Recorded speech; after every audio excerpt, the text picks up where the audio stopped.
So the question of how much the government should spend to save millions of people from bankruptcy, poverty, and food lines is, of course, a moral one. But it's also a stark medical and economic one. And that's why even what the Democrats are proposing for the next stimulus package, and that would be $3 trillion, is just not enough.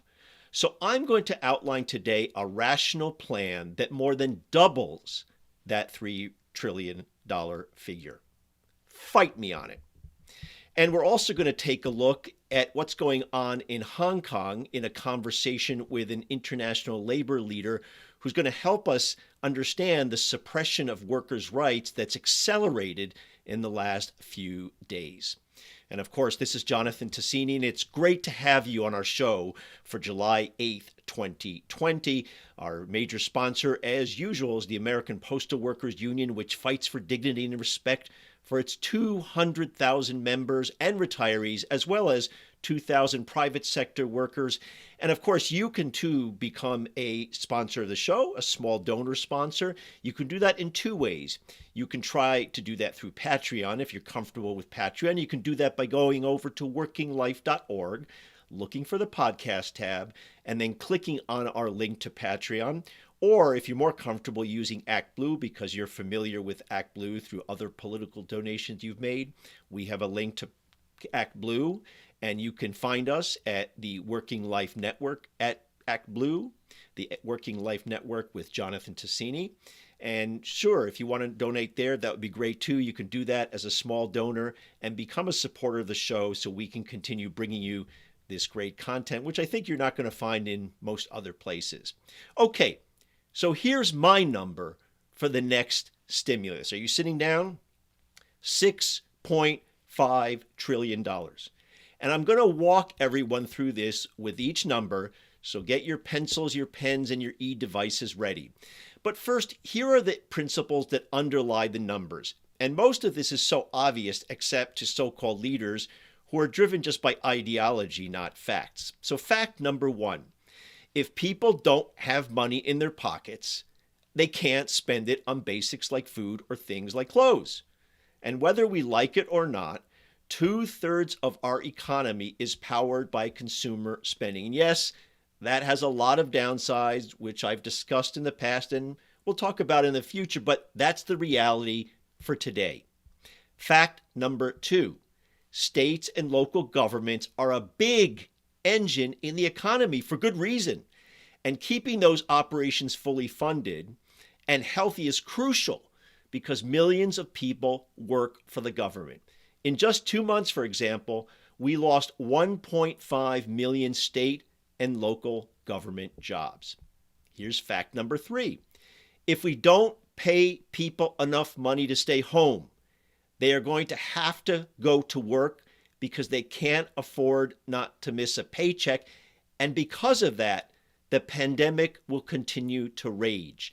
And it's a pandemic and the economic shutdown that was needed that was mostly caused not by workers, but by government leaders' incompetence, government leaders, frankly, of both parties, but certainly Trump stands out head and shoulders above them all.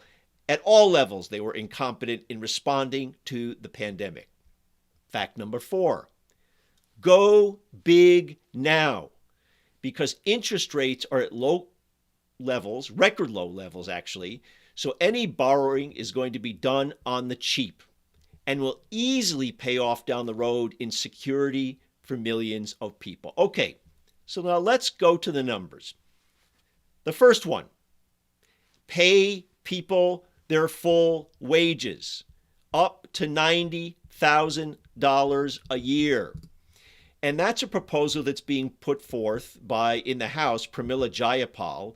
And in the Senate, there are several people, including Bernie Sanders, who are essentially trying to do the same thing. Jayapal's bill is called H.R. 6918, the Paycheck Recovery Act. It has over 100 co-sponsors. It's pretty simple thinking. Until unemployment falls below 7% for 3 straight months, tens of millions of workers need direct wage support, and they should not have to wait months to get even some of that, a small amount, through a collapsing unemployment system, which is imploding from the wave of applications. And I'm guessing that some people in my audience have had to go through that frustration of just getting your unemployment documents filed. Now, part of this bill also gives billions of dollars to state and local governments to help people stay on their payrolls. And it also covers the healthcare costs for all those people who lost their employer-based healthcare coverage. And yes, that's yet another argument that we need Medicare for All, because people should not be dependent on their employers for healthcare. That's just logic. Now, you might ask, is Jayapal's suggestion, her proposal, is her bill included in the $3 trillion package that was passed recently by the House? The answer is no, because the House leadership, Nancy Pelosi and her crew, do not support it, for fuck's sake. They have embraced the completely insufficient, pathetic monthly payments that don't cover people's real expenses.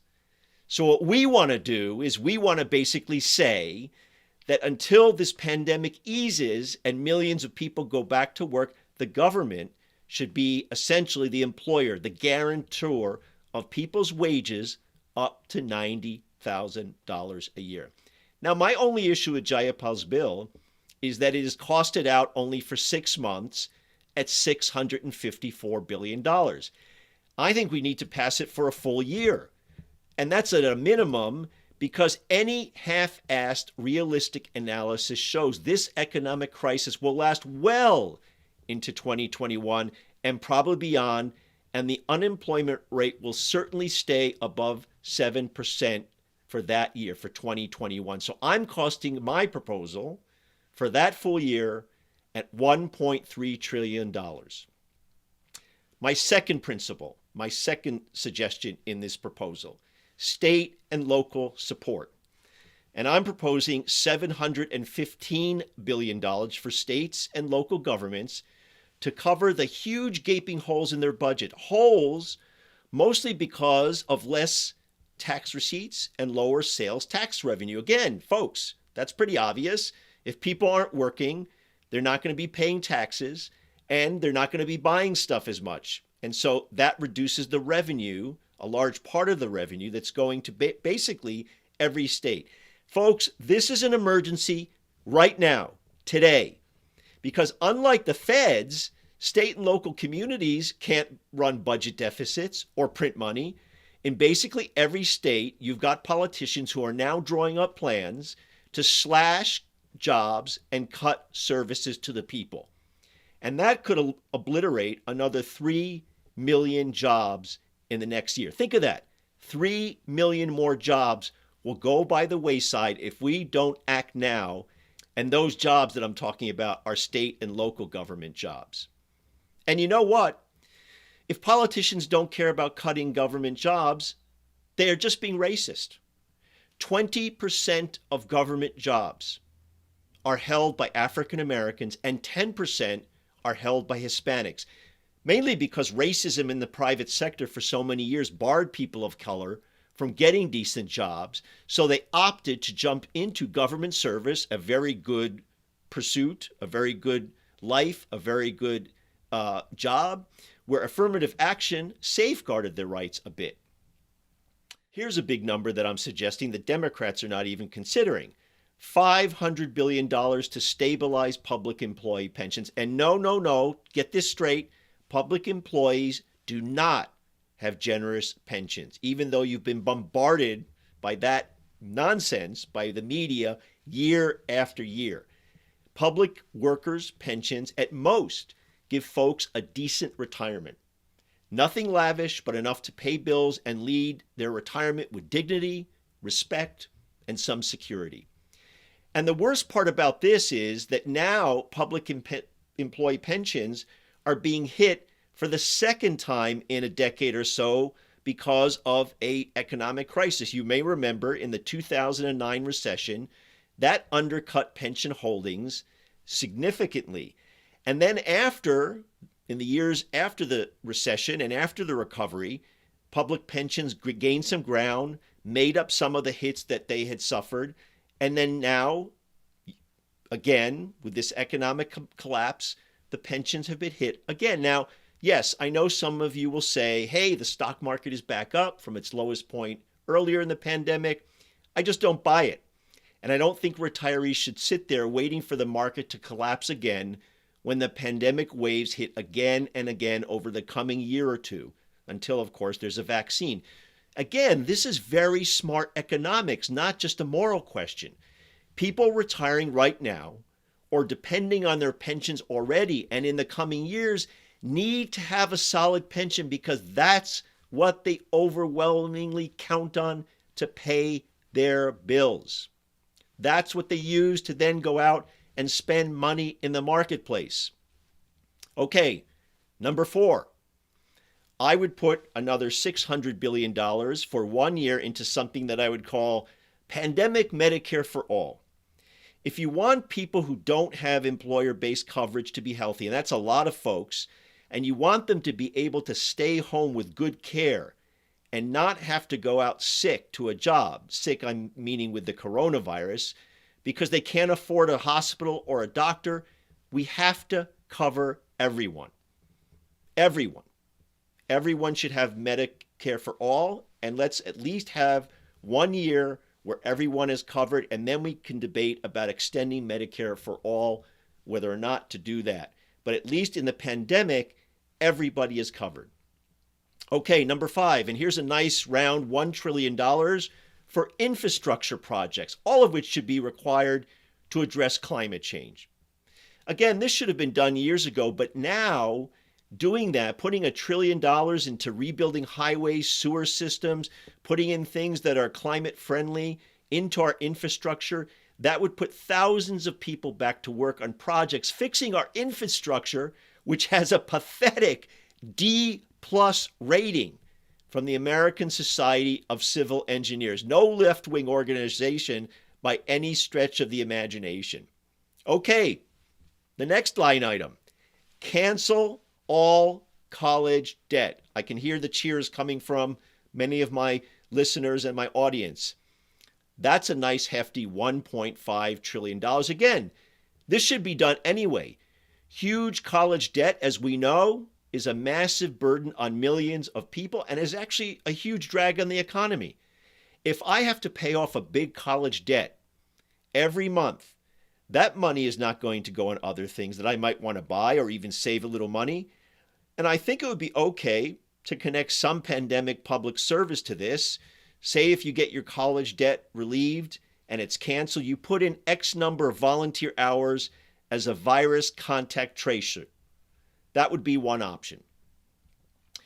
Okay, for those people who have homes and are renters, a 1 year rent freeze and mortgage freeze. And that would cost about $200 billion. That's my next line item. And again, an obvious point, millions of unemployed people are going to end up houseless or losing their homes or in deeper debt. So we have to support those people who are struggling to make their rent payments, who are struggling to make their mortgage payments. Again, a great investment in economic growth and economic future and economic stability for millions of people, millions of regular people. Okay, so I will throw in $500 billion for business loans. That's the next line item. But boy, would I make the conditions on those a lot tougher. Let's say you get money from that pool. Your CEO and executive class has to take a 25% cut in total compensation, not just in the paycheck, because most of the big bucks, as my regular audience knows, because I've talked about this a lot, come in stock options and other benefits, not in the biweekly check they get. Of course, that check, that paycheck is legions and way above what we get, us average folks. But on top of that, they get huge amounts of money in other benefits. There should be a 25% cut right away in any of those benefits. And of course, you can't use any of that money that you get for stock buybacks. That was true in the previous big chunk of money that went to big companies. Now, I think I'm actually being lenient, frankly, in suggesting just a 25% cut. All these folks are way overpaid. They're taking money that could go to the regular workers who are the true engine behind any company's success. Okay, on to our next line item. Let's throw in another $150 billion for virus testing and contact tracing. We all have seen the media reports how it's still way below what it should be. So let's throw a big chunk of money behind testing and contact tracing, because ultimately that's at least the medical and scientific way of identifying the virus and getting it under control. And lastly, and this is a small item, but really, really important, I want to put $25 billion, and that is in the House bill, to stabilize the United States Postal Service. And so I agree totally with that proposal, because look, the Postal Service is the universal service for every working person in the country, and it needs the money now. Not to mention that we want to make sure that the Postal Service has enough money so it's able to handle the surge in national mail balloting that is likely to happen this year. We've already seen a lot of mail balloting happening in the states, and I suspect that many, many states will continue to adopt mail ballots as we near the general election in November. So there you go. That totals about $6.5 trillion. Every single dollar is worth it. Every single dollar will help people, and every single dollar will help the economy recover over the next year. Be my guest and take issue with any of the specifics. That's all good. The point in this exercise is to suggest that we should dramatically expand the debate and our minds about what is needed, what is possible, and is what is worth spending money on. Now, obviously, I'm not a fool. This proposal, and not even the House Democrats' weaker proposal, will be dead on arrival in the Senate, where multimillionaire Mitch McConnell only cares about confirming right-wing judges, and certainly not about millions of people who are close to destitution. But the job of progressives is to take ideas that make sense morally and economically and expand the debate and push those ideas out to the people and take advantage of a crisis that also offers an incredible opportunity, perhaps once in a lifetime, to pull in millions of people who understand that the system has failed them, and to pull in those people who are looking desperately for a different vision. Now, a different crisis confronts the people of Hong Kong. Just a few days ago, China imposed a new security law which is aimed at shutting down the mass protests that have consumed Hong Kong really for more than a year. In the crosshairs of this clampdown, especially are union activists who have been signing up people to dozens of new unions as part of this mass democratic movement. Now, I want to make an important distinction here when it comes to criticizing China from a progressive vantage point, especially at this moment when people like Trump and his enablers are rolling out racist language as part of a campaign to blame China for the coronavirus pandemic. From where I sit, I view the leaders of China, and frankly always have in my lifetime, or certainly the last couple of decades, as the willing partners of global capitalism, and certainly not as Maoist communists. China has opened up its doors willingly to Walmart and huge multinational companies so those companies can produce trillions of dollars of stuff using cheap labor. And that labor is controlled and suppressed by its own government, the Chinese government, in good capitalist style, I might add. China really is the linchpin for the global corporate supply chain. And it's in that context that China is trying to control workers in Hong Kong as well. So to give a reading on what Hong Kong workers face, it's great to welcome back to the show Cathy Feingold. And Cathy is the Director of International Affairs for the AFL-CIO and the Deputy President of the International Trade Union Confederation. So, Cathy, before we talk about the national security law and the repression that is happening in these very, very days that we're speaking here, I thought it would be a good thing to give our audience a little bit of background, which is even before the repression that happened, perhaps starting a year ago when the Chinese government wanted to do this extradition law and there were millions of people in the streets. How hard or easy was it to form a union? I know that thousands of unions have registered since the uprising, if I can call it that, in the past year. But even before that, how hard is it to organize a union in Hong Kong? It's incredibly difficult. And I think that's a really important context to understand. In Hong Kong, you have two union federations. One is pro-Beijing, the Hong Kong Federation of Trade Unions. And then you have the federation, the Hong Kong Confederation of Trade Unions, HKCTU, which is really part of the democracy movement.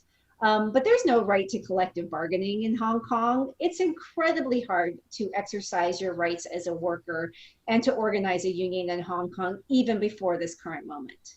So how would you compare it compared to the United States, for example, how hard it is? Is it just about the practicality or the repression from the Chinese government or corporate influence? Give us a sense of that.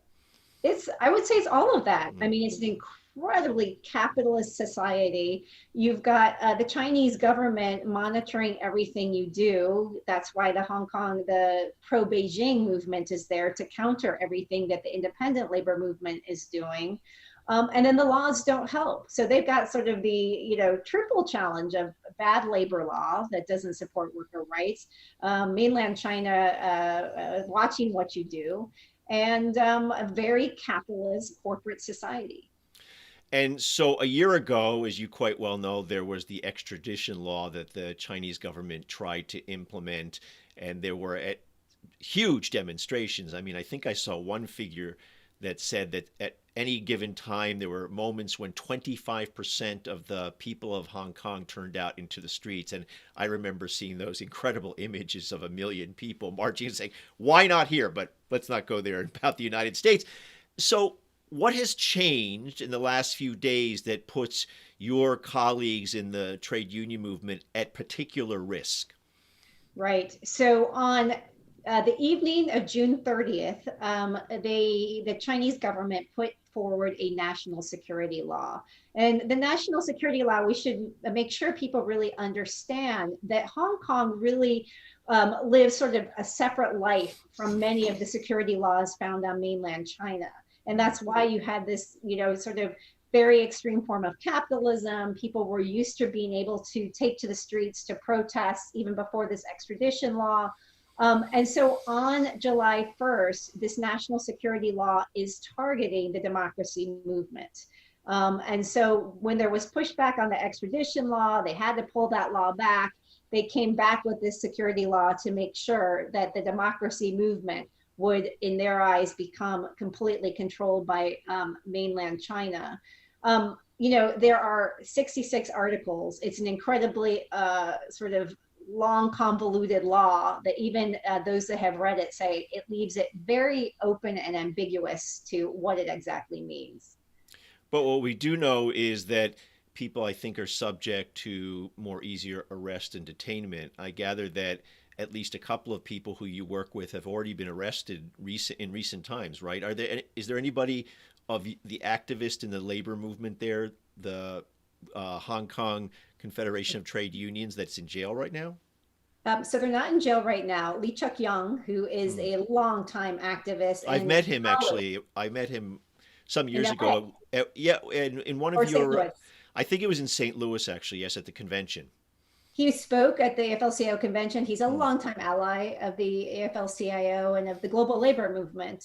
In fact, he was also a member and founding member of a labor party. So he has been active in Hong Kong politics for a long time and a target of mainland China for a long time. He and there's 15 activists who are on trial as we speak. So they're not in jail, but they are facing very serious charges. This new law makes it even more dangerous for them. So they were already on charges, let's be clear, before this law came in. And now the four major offenses in the law, which are separatism, subversion, terrorism, and collusion with foreign countries, means that anything they do, whether talking to the two of us or talking to the US government, could really up their charges and mean they could face a lifetime in imprisonment on mainland China. Hmm. So this is happening at a time of a bit of an attack on China from the right wing, meaning from Trump in particular. As you know, he's used some quite racist language trying to pin the coronavirus on China. And so I wonder how you navigate those streams, if you will. And I say this in the context of this. I remember that the attacks against the Soviet Union back in the day, the communist regime and the anti-communist fervor that swept the country and did, in my view, so much damage to the United States, especially when you think about the amazing and incredible and outrageous spending on defense and all the things in which that, I think, what really was rotten to its core. How do you navigate that in the China sense of talking about the rights of union people to organize and not coming across as embracing the same kind of rhetoric that the right wing is embracing as it relates to China? We absolutely reject the racist rhetoric of this administration and how they've been going after China. But we do say that we stand in solidarity with the brave activists, both in Hong Kong, and let's not forget the brave activists in mainland China, who for years have gone missing when they stand up for worker rights issues in a factory. We stand shoulder to shoulder with those workers. And this is not about a Trump administration agenda and racist attacks. This is about worker to worker solidarity and the fact that the trade union movement is key to fights for democracy, not only in Hong Kong, but around the world. And if we let these attacks happen in Hong Kong, the shrinking of civil society space, it means they can happen around the world. And I was actually throwing you a little bit of a softball there before, and I'll explain why. Because one of the quotes that from your video that I grabbed from one of the activists, the video that you had on your website at AFL-CIO.org about this issue, about the Hong Kong activists, this was a quote, and I thought it was quite relevant about China. They believe in the unification of capitalism and totalitarianism. And what I thought was different again then from the Soviet Union compared to China is that, frankly, China has been, as you quite well know, you've been in this space a long time. It is the place where capitalism thrives, meaning it is the industrial base where all these big corporations like Walmart, and you can go down the list, come to China to exploit workers for essentially wages. So it's a little bit of a different context. I mean, China has the rubric or the slogan of being communist China, but really it is serving huge corporations to produce stuff at slave wage levels, right? Absolutely. And, you know, it's very disappointing to see the lack of response from the business community. They are very scared to stand up to China. I'm shocked. Some of them spoke up about the extradition law, I will say, but when pushed, we have not heard from them. And I will just add another issue that we've been working on as a labor movement is the slave labor issue of the Uyghurs in Xinjiang, China. And again, although this administration is talking about it, they're not talking about it from a worker rights perspective or that they really care. It's more in this other framework that they have. This is about corporations taking advantage of forced labor in China. They produce our clothes, the cotton that comes into our clothes. And so it is our responsibility to call that out. And absolutely, it's not working people that benefit from that. It is corporations that are using slave labor in areas of China. And so that's really the work that we see is so important, standing shoulder to shoulder with our brothers and sisters in Hong Kong as they are in an incredible fight to protect democracy in Hong Kong, and then to speak out about ongoing worker rights abuses in China that we've always, I want to be clear, have spoken out about for decades. This is not a new campaign. Yeah. Yes, and I remember, and you'll correct me if I'm wrong about some of the details, there was an attempt to reform the labor law in China, I think from pressure from the ILO, from the AFL-CIO and others, and big corporations went into China and said, don't reform the labor law, keep it as hard ass as it is, right? Am I right about that? Absolutely. The U.S. Chamber of Commerce, yes, which many people don't understand, have offices in countries around the world. And so it is, they often monitor labor law reforms. And the most famous one is in China, where they made sure that, and actually a proactive, positive reform that was going to take place was actually blocked. And I have to say, this is not just China. We see the role of the U.S. Chamber of Commerce, whether it's in the country of Georgia, where they blocked some important labor law reforms there. They are very active in monitoring anything that is pro-worker in countries around the world. And so I wanted to make that analogy because I think it's important for our audience to understand that really China is there serving, the leadership is serving big corporations And it is not about, if you will, the mass people's movement. And so I say this for especially people who are more left wing listening to the program, that you have to understand that this is, as I said before, the Chinese government in this particular instance and this context. It's about, and I'm quoting again, the unification of capitalism and totalitarianism. I can't even say the word, but it really is about serving the Chamber of Commerce's interests. Absolutely. And I would just be mindful that this is a model that they're trying to export around the world. And so, again, it's not surprising that in Hong Kong, the fight for democracy has been linked to the fight to grow unions and collective action. Hmm. Workers there are standing up, and you're seeing some of the highest levels of worker organizing in Hong Kong take place right now, despite the challenges to organize a union in Hong Kong. Workers understand they can't do it alone. In order to fight these conditions, fight these corporations, you must have collective action and unions. And to your point about it's being exported around the world, I see lots of articles and descriptions about the Chinese attempt to travel around the world and invest, especially in Africa, in all sorts of projects. This is seen as a fight with the United States, really, at the global security level and trying to be a superpower. But at the level of what you are concerned about, when you have a Chinese-led project in Africa and other countries, I assume you see the same conditions being translated in terms of worker rights, that under these projects, there's an attempt to suppress unions and suppress worker rights. Absolutely. And to be clear, in mainland China, there is no independent labor movement. And so that is the model. Often it's called the Belt Road Initiative, is a huge project that China has to invest in countries, and it's high-speed rail, it's mining, it's lots of very strategic industries. And it's also sometimes they go to build union halls, right, to kind of win over favor by the public and workers. And so this has been a strategy, but wherever they go, worker rights abuses are high. And I will say, worker rights abuses are high where you have US corporations usually, as well as the Chinese government. Often US companies like to say, but we're not them.